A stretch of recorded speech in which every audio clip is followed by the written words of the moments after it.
Hey, beautiful souls. I'm really excited to jump into this topic. Before I do, let me warn you, this is going to be blunt and direct, and it's not going to be for everyone. The title is How to Be Bulletproof Against Rejection, not just how to overcome it. In order to be bulletproof, it requires a thick skin and some pretty heavy armor. So, this is pretty much going to be my approach today. Now, everyone at some point or another in their life's experience, we go through rejection, whether that's in a relationship, work related, family related, or any situation where you put yourself out there, and sometimes just get a no. And yes, when we get rejected, it sucks. We feel hurt, it's hard to get through it sometimes, and it's important to grieve that. However, if you could view rejection in a different way, it would be much easier to put yourself out there in many different situations without worry about being rejected. It doesn't mean that you won't be rejected. It just means that your feelings towards that will no longer affect you. And this is where Bulletproof comes in. Growing up in a family of, four siblings, two parents, we had a saying that was passed down from our parents. And that was, if it's for you, it's for you, and no one can take it. If it's not for you, then thank God and move on. What I love about this saying is that it implies that anything that you will do will work out the way it's supposed to, and when it's supposed to, and how it's supposed to for your highest good.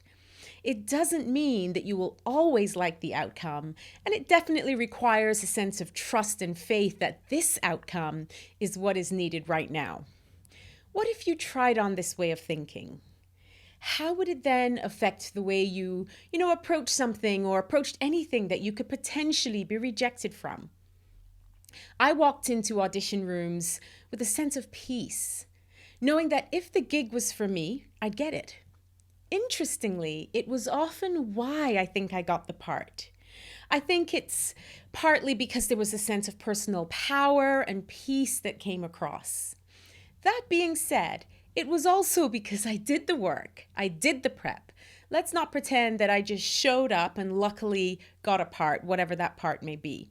I put the work in, I honored the struggle, but I also wasn't so attached to the outcome that if it didn't happen, it would negatively impact my life by deciding, for example, to stop pursuing my dream, to stop pursuing whatever it is that I wanted to go out there and do.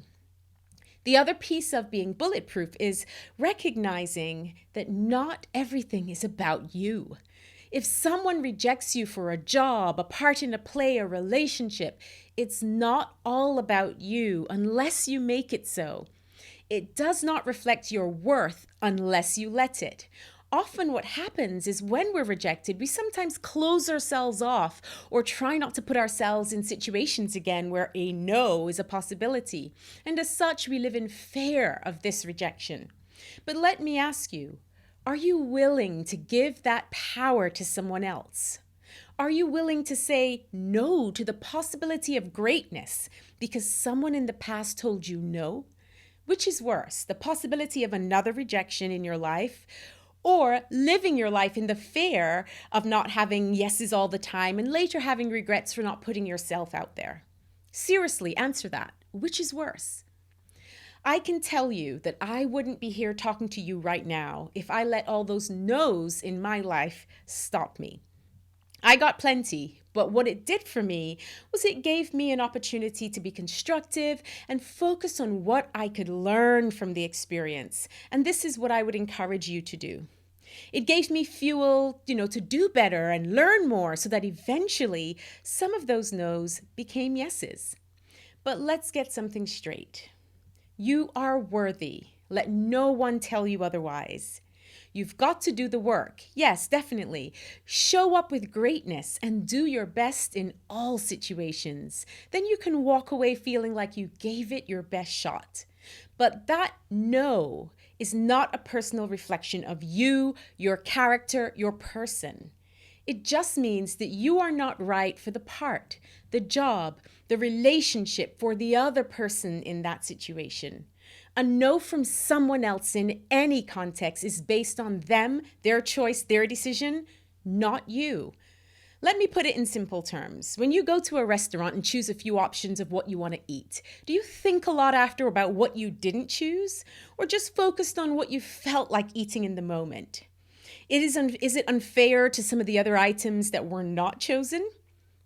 Do you think perhaps the chefs in the kitchen, who's whipping up these delicious meals feels rejected when some of the items on the menu aren't chosen? No, he doesn't. Because he's there to offer a variety of options so that people have a choice. And it's the same in life. And if he does feel rejected, I would encourage him to learn from the feedback he's getting and to do something different. Not say, I'm a bad chef. I hope you get where I'm going with this. I hope you get the point. It's really important to remember that it's not about you. You don't have to take it personally every time things don't turn out the way you want them to. Here's what I really want to leave you with. You have a unique moment right now where you can decide to play small. You can decide to avoid your perceived ideas about being rejected from the next thing you try, the next job you want, or the next person you desire. Or you can step boldly into each situation knowing that if it's for you, it's for you, and no one can take it. If it's not for you, thank God and move on.